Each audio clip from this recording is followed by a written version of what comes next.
Halo, nama saya Bianca Nicola Bigalapono dengan NIM 103221036 dan sekarang saya di sini akan mempresentasikan hasil dari tugas besar makroekonomi 2 dengan topik budget deficit atau defisit anggaran. Akhir-akhir ini kita mendengar budget defisit dan apa sih itu budget defisit atau defisit anggaran? Kita masuk ke pengertiannya.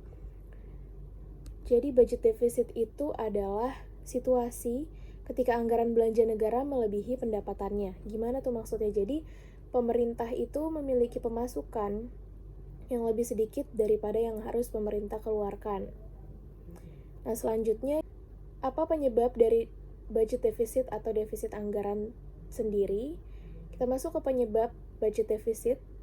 Penyebabnya yaitu bervariasi ya, mulai dari pengurangan biaya pada arus modal untuk pengembangan segmen tertentu hingga sistem keuangan yang tidak efektif dan kebijakan pajak suatu negara.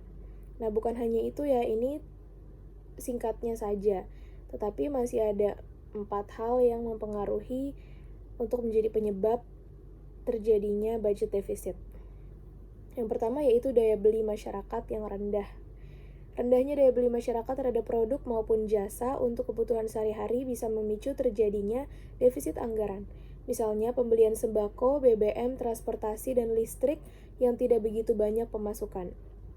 Keadaan ini membuat pemerintah harus memberikan subsidi terhadap berbagai kebutuhan agar masyarakat berpenghasilan rendah dapat membeli kebutuhan tersebut. Jadi karena banyak masyarakat yang berpenghasilan rendah, maka pemerintah terpaksa harus memberikan subsidi agar mereka dapat membeli kebutuhan yang perlu mereka penuhi.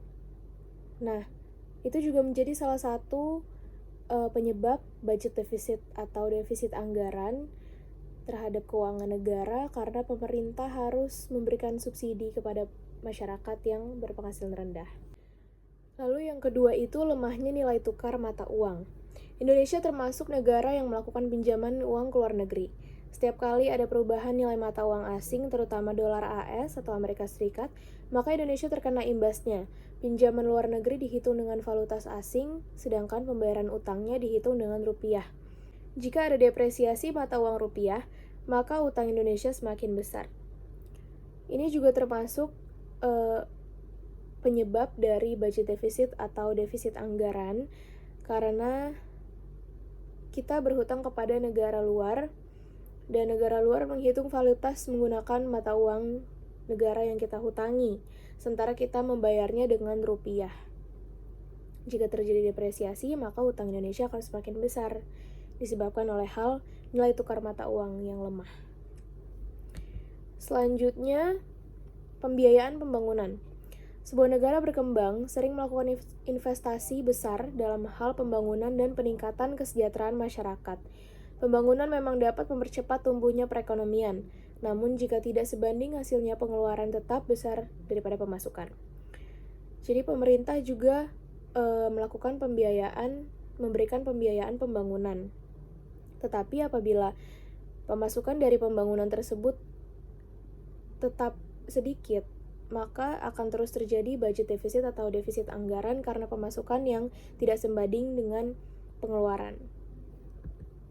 Selanjutnya, penyebab yang keempat itu juga inflasi. Dalam penyusunan anggaran pendapatan dan belanja daerah atau APBN, pemerintah menggunakan standar harga yang sudah ditetapkan. Namun, hal tersebut bisa berubah seiring berjalannya waktu. Ketika terjadi inflasi tak terduga, maka beban biaya untuk berbagai program pemerintah juga akan meningkat, sedangkan anggarannya sudah ditetapkan. Jadi inflasi itu juga merupakan salah satu penyebab yang tidak diduga oleh pemerintah karena beban biaya program pemerintah akan meningkat setelah inflasi, tetapi sementara anggarannya sudah ditetapkan dari sebelum terjadinya inflasi. Jadi inflasi juga menyebabkan budget defisit atau defisit anggaran. Selanjutnya kita akan melihat dampak-dampak dari budget defisit. Yang pertama itu ditandai dengan kurangnya pengeluaran karena penerimaan yang lebih sedikit, yaitu tingkat suku bunga. Untuk memenuhi kebutuhan masyarakat, pemerintah harus menambah modal, konsumsi, dan tabungan dengan keadaan inflasi. mampu mengurangi pendapatan real masyarakat. Hal ini membuat masyarakat mengurangi tingkat konsumsi dan tabungannya, padahal peran penting tabungan adalah untuk mendorong investasi.